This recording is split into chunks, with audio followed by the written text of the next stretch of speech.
ಅಯೋಧ್ಯೆಯಲ್ಲಿ ಶ್ರೀರಾಮ ಮಂದಿರ ಉದ್ಘಾಟನೆಗೆ ಕೆಲವೇ ದಿನಗಳು ಮಾತ್ರ ಬಾಕಿ ಉಳ್ಕೊಂಡಿದೆ.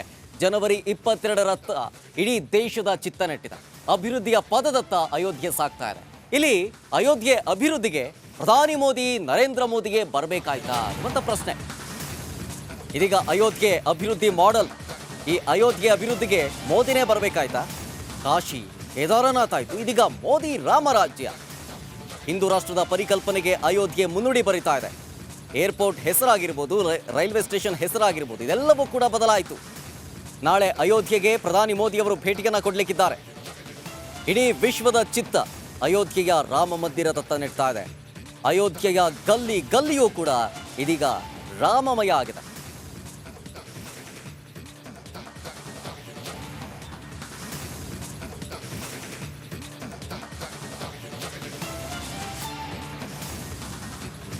ನಾಳೆ ಪ್ರಧಾನಿ ಮೋದಿಯವರು ಭೇಟಿಯನ್ನು ಕೊಡಲಿಕ್ಕಿದ್ದಾರೆ. 1450 ಕೋಟಿ ವೆಚ್ಚದ ಕಾಮಗಾರಿಗೆ ಚಾಲನೆಯನ್ನು ಕೊಡಲಿದ್ದಾರೆ ನರೇಂದ್ರ ಮೋದಿಯವರು. ಇದೇ ಸಂದರ್ಭದಲ್ಲಿ ನೋಡಿ, ಅಯೋಧ್ಯೆ ಅಭಿವೃದ್ಧಿಗೆ ಪ್ರಧಾನಿ ಮೋದಿಯವರೇ ಬರಬೇಕಾಯಿತು. ಕಾಶಿ ಆಯಿತು, ಕೇದಾರನಾಥ್ ಆಯಿತು, ಇದೀಗ ಮೋದಿಯ ರಾಮರಾಜ್ಯ. ಹಿಂದೂ ರಾಷ್ಟ್ರದ ಪರಿಕಲ್ಪನೆಗೆ ಅಯೋಧ್ಯೆ ಮುನ್ನುಡಿಯನ್ನು ಬರಿತಾ ಇದೆ. ಏರ್ಪೋರ್ಟ್ ಹೆಸರು, ರೈಲ್ವೆ ಸ್ಟೇಷನ್ ಹೆಸರು ಎಲ್ಲವೂ ಕೂಡ ಬದಲಾಗ್ತಾ ಇದೆ. ನಾಳೆ ಅಯೋಧ್ಯೆಗೆ ಪ್ರಧಾನಿ ಮೋದಿಯವರು ಭೇಟಿಯನ್ನು ಕೊಟ್ಟು 1450 ಕೋಟಿ ವೆಚ್ಚದ ಕಾಮಗಾರಿಗೆ ಚಾಲನೆಯನ್ನು ಕೂಡ ಕೊಡಲಿಕ್ಕಿದ್ದಾರೆ. ಹೀಗಾಗಿ ಇಡೀ ದೇಶದ ಚಿತ್ತ ಇದೀಗ ಅಯೋಧ್ಯೆಯ ರಾಮ ಮಂದಿರದತ್ತ ನೆಡ್ತಾ ಇದೆ.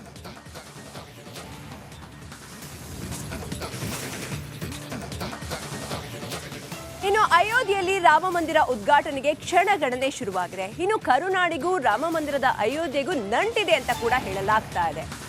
ಅಯೋಧ್ಯೆಯಲ್ಲಿ ರಾಮ ಮಂದಿರ ಉದ್ಘಾಟನೆಗೆ ಕ್ಷಣಗಣನೆ ಶುರುವಾಗಿರುವಂತದ್ದು. ಮಂದಿರ ಉದ್ಘಾಟನೆ ಬೆನ್ನಲ್ಲೇ ಕರುನಾಡಲ್ಲಿ ಅಚ್ಚರಿಯ ಘಟನೆಗೂ ಕೂಡ ಕಾರಣವಾಗಿದೆ. ರಾಮನಿಗೂ ಹಾಸನದ ಹೇಮಾವತಿ ನದಿ ದಂಡೆಗೂ ಕೂಡ ನಂಟಿದೆ ಅಂತ ಹೇಳಲಾಗ್ತಾ ಇದೆ. ಕಾಗನೂರು ಹೇಮಾವತಿ ನದಿ ದಂಡೆಯಲ್ಲಿ ರಾಮನ ಪಾದುಕೆ ಪತ್ತೆಯಾಗಿದೆಯಂತೆ. ಪಾದುಕೆ ಕೆತ್ತನೆ ಜೊತೆಗೆ ಬಂಡೆಯಲ್ಲಿ ಜೈ ಶ್ರೀರಾಮ್ ಬರಹ ಕೂಡ ಇದೆಯಂತೆ. ಶ್ರೀರಾಮನ ಪಾದ ಪಕ್ಕದಲ್ಲೇ ಪಗಡೆಯಾಟದ ಚೌಕಗಳು ಕೂಡ ಪತ್ತೆಯಾಗಿದೆ. ಶಿವಲಿಂಗ, ಕಲ್ಲಿನ ದೀಪ, ಆಂಜನೇಯನ ಗದೆ ಕೂಡ ಪತ್ತೆಯಾಗಿದೆಯಂತೆ. ಪಾದಾರೆ ಕಲ್ಲಿನ ಬಳಿ ಇದ್ದ ಮಣ್ಣು ಸ್ವಚ್ಛಗೊಳಿಸುವಾಗ ಈ ಒಂದು ಪತ್ತೆಯಾಗಿರುವಂಥದ್ದು. ಅಯೋಧ್ಯೆಯಲ್ಲಿ ರಾಮ ಮಂದಿರ ಉದ್ಘಾಟನೆಗೆ ಇನ್ನೇನು ಕ್ಷಣಗಣನೆ ಶುರುವಾಗಿರುವಾಗ ಮಂದಿರ ಉದ್ಘಾಟನೆ ಬೆನ್ನಲ್ಲೇ ಕರುನಾಡಲ್ಲಿ ಅಚ್ಚರಿಯ ಘಟನೆಗೆ ಕಾರಣವಾಗಿರುವಂಥದ್ದು. ರಾಮನಿಗೂ ಹಾಸನದ ಹೇಮಾವತಿ ನದಿ ದಂಡೆಗೂ ಕೂಡ ಸಂಬಂಧ ಇದೆಯಂತೆ, ನಂಟಿದ್ಯಂತೆ. ರಾಮನಿಗೂ ಹಾಸನದ ಹೇಮಾವತಿ ನದಿ ದಂಡೆಗೂ ನಂಟಿದೆ ಅಂತ ಹೇಳಲಾಗ್ತಾ ಇದೆ. ನದಿ ದಂಡೆಯಲ್ಲಿ ರಾಮನ ಪಾದುಕೆ ಪತ್ತೆಯಾಗಿದೆಯಂತೆ. ನಾವು ನೋಡ್ತಾ ಇದ್ವಿ ವಿಜುವಲ್ಸ್ ಅಲ್ಲಿ. ಅಲ್ಲಿರುವಂತಹ ಮಣ್ಣನ್ನ ಸ್ವಚ್ಛಗೊಳಿಸುವಾಗ ಈ ಒಂದು ಪಾದುಕೆ ಪತ್ತೆಯಾಗಿರುವಂಥದ್ದು.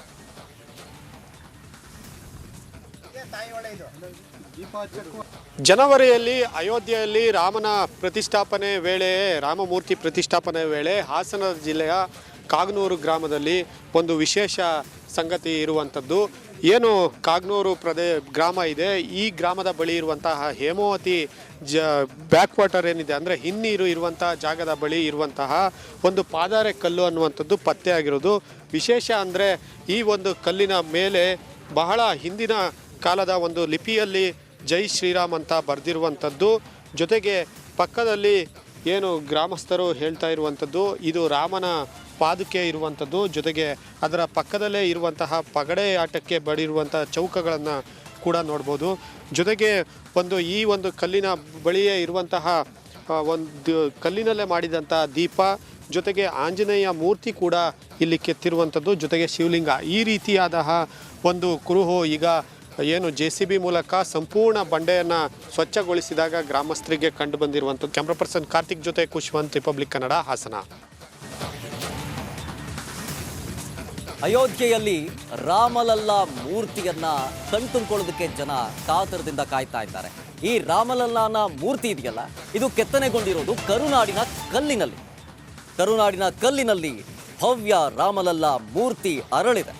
ರಾಮಲಲ್ಲಾ ಮೂರ್ತಿ ಕೆತ್ತನೆಗೆ ಬಳಸಿದ್ದು ಕರುನಾಡಿನದ್ದು ಕಲ್ಲು. ಮೈಸೂರಿನ HD ಕೋಟೆಯ ವಿಜಯಗೌಡನಪುರದ ಕಲ್ಲನ್ನು ಬಳಕೆ ಮಾಡಿಕೊಳ್ಳಲಾಗಿದೆ. ಕೃಷ್ಣ ಶಿಲೆಯಿಂದ ಬಾಲರಾಮನ ಮೂರ್ತಿ ಮೂಡಿ ಬಂದಿದೆ. ಬಾಲರಾಮ ಮೂರ್ತಿ ಕೆತ್ತನೆ ಮಾಡಿರೋದು ಕನ್ನಡಿಗ ಶಿಲ್ಪಿ ಬಾಲರಾಮನ ಮೂರ್ತಿಗೆ ಬಳಸಿದಂತಹ ಕಲ್ಲಿನ ವಿಶೇಷತೆ ಏನು ಅನ್ನೋ ಕುರಿತು ನಿಮ್ಮ ರಿಪಬ್ಲಿಕ್ ಕನ್ನಡದಲ್ಲಿ ಎಕ್ಸ್ಕ್ಲೂಸಿವ್ ಮಾಹಿತಿ ಸಿಗ್ತಾ ಇದೆ. ರಾಮಲಲ್ಲಾನ ಮೂರ್ತಿ ಕೆತ್ತನೆಗೊಂಡಿರೋದು ಕರುನಾಡಿನ ಕಲ್ಲಿನಲ್ಲಿ, ಅದರಲ್ಲೂ ನಮ್ಮ ಮೈಸೂರಿನ HD ಕೋಟೆಯ ವಿಜಯಗೌಡನಪುರದ ಕಲ್ಲನ್ನ ಬಳಕೆ ಮಾಡಿಕೊಳ್ಳಲಾಗಿದೆ. ಕೆಲವೇ ದಿನಗಳಷ್ಟೇ ಬಾಕಿ ಉಳಿದಿದೆ. ಈಗಾಗಲೇ ಬಹುತೇಕ ಬರದ ಸಿದ್ಧತೆಗಳು ಸಹ ಅಯೋಧ್ಯೆಯಲ್ಲಿ ನಡೀತಾ ಇರುವಂಥದ್ದು. ರಾಮಲಲ್ಲ ಪ್ರತಿಷ್ಠಾಪನೆ ಮಾಡೋದಕ್ಕೆ ಬಳಸಿದಂತಹ ಕಲ್ಲು ಮೈಸೂರಿನಿದೆ ಅಂತೇಳಿ ಈಗ ತಿಳಿದು ಬರ್ತಾ ಇದೆ. ಜೊತೆಗೆ ರಾಮಲಲ್ಲನ ಮೂರ್ತಿಯಲ್ಲೂ ಸಹ ಮೈಸೂರಿನ ಶಿಲ್ಪಿಯೇ ಕೆತ್ತನೆ ಮಾಡಿದ್ದಾರೆ. ಅರುಣ್ ಯೋಗಿರಾಜ್ ಅವರ ಹಿರಿಯ ಸಹೋದರ ಸೂರ್ಯಪ್ರಕಾಶ್ ಅವರು ಜೊತೆಗಿದ್ದಾರೆ, ಅವರೇ ಮಾತಾಡಿಸ್ತಾ ಹೋಗ್ತೀನಿ. ಸರ್, ಭಾಳ ಪ್ರಮುಖವಾಗಿ ಈ ಕಲ್ಲು ಅಂದರೆ ರಾಮಲಲ್ಲಗೆ ಕೆತ್ತಿರುವಂತಹ ಕಲ್ಲಿನ ವಿಶೇಷತೆ ಹೇಳಿ ಸರ್. ಸರ್, ಇದು ಶ್ರೀ ಕೃಷ್ಣ ಶಿಲೆ ಅಂತ ಇಲ್ಲಿ ನಮ್ಮ ಮೈಸೂರಿಂದ ಒಂದು 20-25 ಕಿಲೋಮೀಟ್ರ್ ಒಳಗಡೆ ಇರುವಂಥ ಒಂದು ಸ್ಥಳದಲ್ಲಿ ಸಿಕ್ಕಿರುವಂಥದ್ದು. ಅಂದರೆ ಇದು ಕೃಷ್ಣಶಿಲೆ ಎಲ್ಲ ಇಲ್ಲೇ ಸಿಗುವಂಥದ್ದು HD ಕೋಟೆ ತಾಲೂಕಿನಲ್ಲಿ. ಈ ಕಲ್ಲಿನಲ್ಲಿ ವಿಶೇಷತೆ ಏನಂತಂದರೆ ಸರ್, ಇದು acid proof, water proof, fire proof, rush proof ಮತ್ತು ವೆದರ್ ಪ್ರೂಫ್ ಅಂತ. ಕಬ್ಬಣ ನಿಮಗೆ ಒಂದು 650 ಇಂದ 850 ಡಿಗ್ರಿ ಫ್ಯಾನೆಟ್ ಹೀಟಲ್ಲಿ ಕಬ್ಬಣ ಕರಗೋಗುತ್ತೆ ಬೆಂಕಿಗೆ. ಈ ಕಲ್ಲು ನಿಮಗೆ ಕರಗಲ್ಲ, ಸಿಡಿಯಲ್ಲ. ನೀವು ಆ್ಯಸಿಡ್ ಹಾಕಿದ್ರೂ ಏನಂದ್ರೆ ಏನೂ ಆಗೋದಿಲ್ಲ. ಮಳೆ, ಗಾಳಿ, ಬಿಸಿಲು, ಚಳಿಗೆ ಏನೂ ಆಗೋದಿಲ್ಲ ಸರ್. ಇದೇ ಈ ಒಂದು ಕೃಷ್ಣಶಿಲೆಯ ವೈಶಿಷ್ಟ್ಯತೆ ಅಂತ ಹೇಳ್ಬೋದು. ಕೃಷ್ಣಶಿಲೆಗಳು ಯಾವ್ಯಾವ ಭಾಗದಲ್ಲಿ ಸಿಗುತ್ತೆ ಸರ್ ರಾಜ್ಯದಲ್ಲಿ? ಸರ್, ರಾಜ್ಯದಲ್ಲಿ HD ಕೋಟೆ ಒಂದು ಹಾಗೂ ನಮ್ಮ ಹಾಸನ ಜಿಲ್ಲೆಯಲ್ಲಿ ಈಗ ಸಿಗ್ತಾ ಇದೆ ಅಂತ ಗೊತ್ತಿದೆ ಸರ್. HD ಕೋಟೆಯಿಂದಲೇ ಮೂಲ ಸರ್. ಅಂದರೆ ಬಹುತೇಕ ಅಯೋಧ್ಯೆಗೆ ಅದೇ ರಾಮ ಮಂದಿರ ಕಟ್ತಾ ಇರೋದಕ್ಕೆ ಅಲ್ಲಿಂದ ಕಲ್ಲುಗಳು ಹೋಗಿದೆ. ಎಷ್ಟು ಕಲ್ಲು ಹೋಗಿದೆ, ಎಷ್ಟು ಟನ್ ಹೋಗಿರ್ಬೋದು ಸರ್? ಸರ್, ನಮ್ಮ ಅಂದಾಜಿನ ಪ್ರಕಾರ ಏನಿಲ್ಲ ಅಂತಂದರೂ ಒಂದು 30ರಿಂದ 40 ಟನ್ ಮೇಲೆ ಹೋಗಿರ್ಬೋದು. ಅಂದರೆ ಬರೀ ಮೂರ್ತಿಯ ಕೆತ್ತನೆಗೆ ಮಾತ್ರ ಈ ಒಂದು ಕಲ್ಲಿನ ಶಿಲೆಯನ್ನು ಆರಿಸ್ಕೊಂಡಿರೋದೇ ವಿಶೇಷ. ಅದು ತಿರುಗಿ ಬಿಡುವಂಥದ್ದು ಆ ರೀತಿ ಏನು ಆಗದೆ ಡ್ಯಾಮೇಜ್ ಆ ಥರ ಆಗದೇ ಇಲ್ವಾ ಸರ್ ಅಂತ ಮೂರ್ತಿಗಳು? ಸರ್, ಈಗ ನಾವು ತಗೊಂಡಿದ್ದ ಶಿಲೆ ಎಲ್ಲ ಮೂರ್ತಿ ಆಗತ್ತೆ ಅನ್ನೋ ತಪ್ಪು ಸರ್, ಆಗತ್ತೆ. ಅದಕ್ಕೋಸ್ಕರ ಸರ್ ಕಲ್ಲ ನಾವು ಯಾವ ರೀತಿ ಪರೀಕ್ಷೆ ಮಾಡ್ತೀವಿ ಅಂತಂದರೆ, ಫಸ್ಟು ನೀರನ್ನು ಹಾಕ್ತೀವಿ, 1-2 ದಿನ ಎಣ್ಣೆ ಹಾಕಿ ಬಿಟ್ಟಿರ್ತೀವಿ. ಎಣ್ಣೆ ಎಲ್ಲಿ ಇಳಿಯುತ್ತೆ, ಅಲ್ಲಿನಾರ ಬಿರುಕಿದೆಯಾ ಅನ್ನೋದೆಲ್ಲ ಪರೀಕ್ಷೆ ಮಾಡೇ ಕಲ್ಲನ್ನ ತಗೊಳ್ಳೋವಂಥದ್ದು ಸರ್. ಬಹುತೇಕ ಈ ಮೂರ್ತಿಗಳ ಕೆತ್ತನೆ ಮಾಡೋದಕ್ಕೆ ಕೃಷ್ಣಶಿಲೆಯಲ್ಲೇ ಬಳಸೋದಾಗ್ತದೆ ಸರ್. ಮೂರ್ತಿಯನ್ನು ಮಾಡೋದಕ್ಕೆ ಗರ್ಭಗುಡಿಯಲ್ಲಿ ಮೂರ್ತಿಗಳು ಏನು ನಾವು ಮಾಡ್ತೀವಿ ಸರ್, ಅದು ಕೃಷ್ಣಶಿಲೆಯಲ್ಲೇ ಮಾಡೋದು ಸರ್. ಆಲ್ಮೋಸ್ಟ್ ಅಲ್ಲೊಂದು 99 ಭಾಗ ಶಿಲ್ಪಿಗಳು ಮಾಡ್ತಾರೆ. ಅಂದರೆ ಈಗ ಅಯೋಧ್ಯೆಗೆ ಕೇವಲ ರಾಮಲಲ್ಲ ಮೂರ್ತಿ ಮಾತ್ರ ಈ ಕಲ್ಲು ಹೋಗಿರೋದು, ಬೇರೆ ಇದಕ್ಕೆ ಅದಕ್ಕೆ ಹೋಗಿಲ್ಲ ಸರ್? ಹೌದು ಸರ್. ಅದರಲ್ಲೂ ಏನಂತಂದರೆ ನನ್ನ ತಮ್ಮನಿಗೆ ಅರುಣ್ಗೆ ಕೊಟ್ಟಿರೋವಂಥ ಕಲ್ಲು ತುಂಬಾ ಗಟ್ಟಿ ಸರ್.